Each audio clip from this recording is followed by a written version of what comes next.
Hay lujos que se muestran, y hay lujos que nunca se ven. Lujos que no están hechos para impresionar, sino para separar.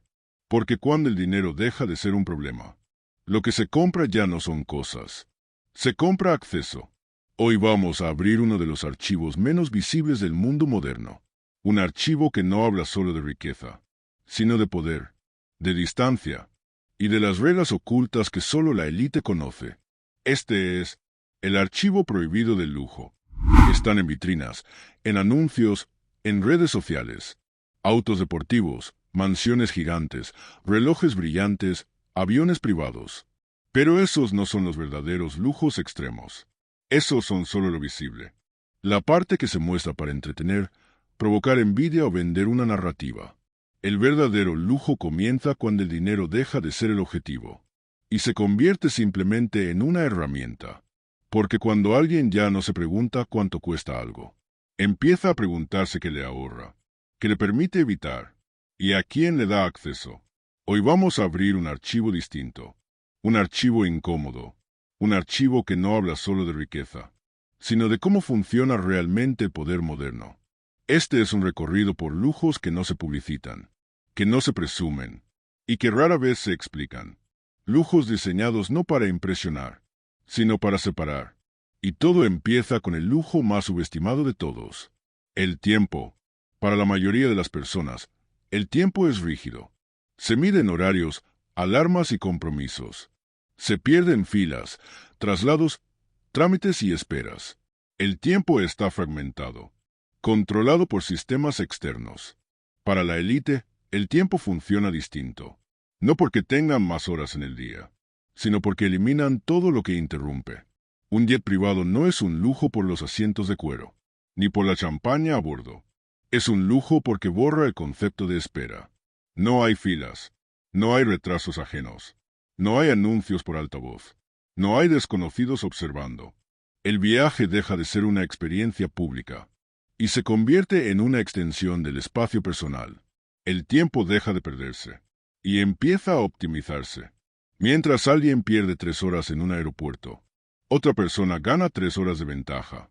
Y en ciertos niveles, esas horas valen más que el dinero. Luego está el lujo del espacio. No hablamos de metros cuadrados. Hablamos de control. Las residencias de la élite no se diseñan para ser vistas. Se diseñan para no ser alcanzadas. Ubicaciones remotas. Accesos limitados. Terrenos protegidos legalmente. No buscan vistas panorámicas para presumir. Buscan distancia.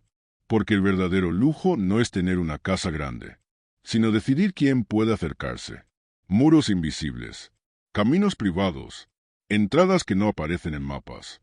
El espacio se convierte en una frontera silenciosa. ¿Y quién controla el espacio? Controla el entorno. Después aparece un lujo aún más determinante: el acceso. La élite no compite por disponibilidad. No espera turnos. No se adapta a agendas ajenas. Los horarios se mueven.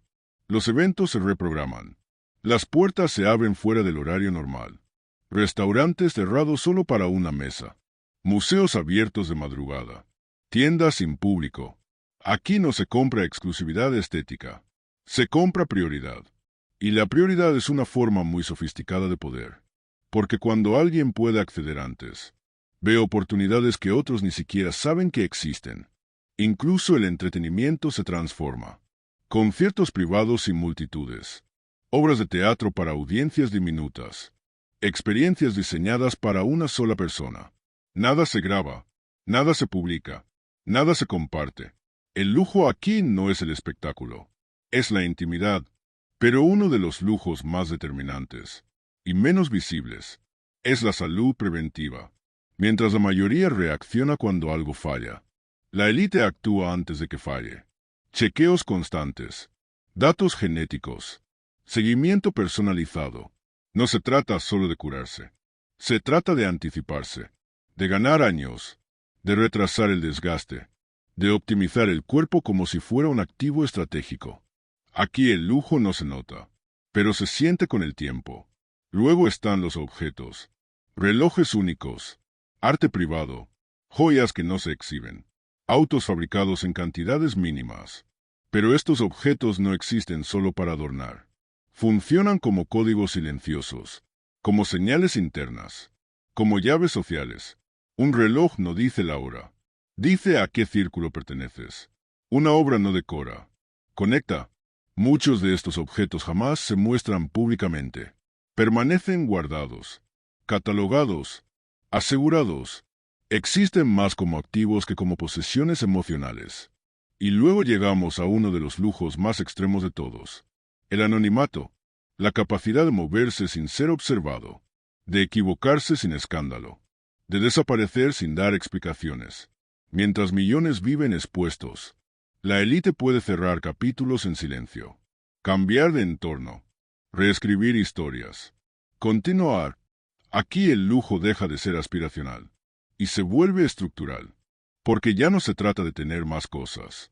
Se trata de vivir en un sistema paralelo, un sistema donde las reglas son distintas, donde el dinero compra margen de error, donde el acceso redefine las consecuencias. Y entender esto es clave, no para idealizar, no para rechazar, sino para comprender cómo funciona realmente el mundo. Porque el lujo extremo no es un capricho, es una herramienta para mantener distancia, para establecer jerarquías, para crear capas invisibles de privilegio. La pregunta no es si estos lujos son justos o injustos. Esa discusión suele distraernos. La verdadera pregunta es: ¿qué nos dicen sobre el mundo en el que vivimos y sobre el lugar que ocupamos dentro de él? Vivimos en una era donde se nos enseña a desear objetos, a aspirar a estilos de vida, a medir el éxito por lo que se ve. Pero este archivo revela algo distinto. Revela que el verdadero privilegio no está en lo visible, sino en lo invisible. No está en el auto que se muestra, sino en el tiempo que se ahorra. No está en la mansión que se fotografía, sino en la distancia que crea. No está en el reloj caro, sino en el acceso que concede. Y eso cambia por completo la conversación, porque cuando el lujo deja de ser algo que se presume y se convierte en algo que se utiliza, ya no hablamos de estatus, hablamos de estructura, hablamos de un sistema donde el mayor privilegio no es tener cosas, sino tener opciones, opciones que otros no tienen, la opción de no esperar, la opción de no exponerse, la opción de equivocarse sin consecuencias públicas, la opción de desaparecer y volver a empezar. Mientras millones viven atrapados en reglas rígidas, otros viven en márgenes flexibles. Y eso no siempre se compra con dinero directo. Se hereda, se negocia, se protege. El lujo extremo no es el enemigo, es el síntoma. El síntoma de un mundo donde el acceso vale más que el esfuerzo, y donde la privacidad vale más que la fama. Un mundo donde no todos juegan el mismo juego, aunque nos hagan creer que sí. Por eso entender el lujo extremo no es aspirar a él, es comprenderlo, comprender cómo opera el poder moderno, cómo se construyen las distancias, cómo se mantienen las jerarquías sin hacer ruido. Porque cuando entiendes esto, dejas de mirar la riqueza con ingenuidad y empiezas a verla con contexto. Entiendes que no todo lo caro es valioso, que no todo lo exclusivo es visible, y que no todo lo que parece éxito realmente lo es. El verdadero poder no siempre se exhibe. A veces se esconde, a veces se protege, a veces simplemente no necesita ser visto. Y quizá ahí esté la lección más incómoda de todas, que el lujo más extremo no es poseer lo inaccesible, es entender por qué existe, cómo funciona y para quién. Este archivo se cierra aquí. Si este video te hizo pensar diferente sobre el lujo y el poder, déjalo saber con un like. Suscríbete al canal para acceder a los próximos archivos prohibidos. Y cuéntame en los comentarios, ¿qué otro tema te gustaría que investiguemos? Aquí no hablamos de lo obvio, hablamos de lo que casi nadie explica. Nos vemos en el próximo archivo.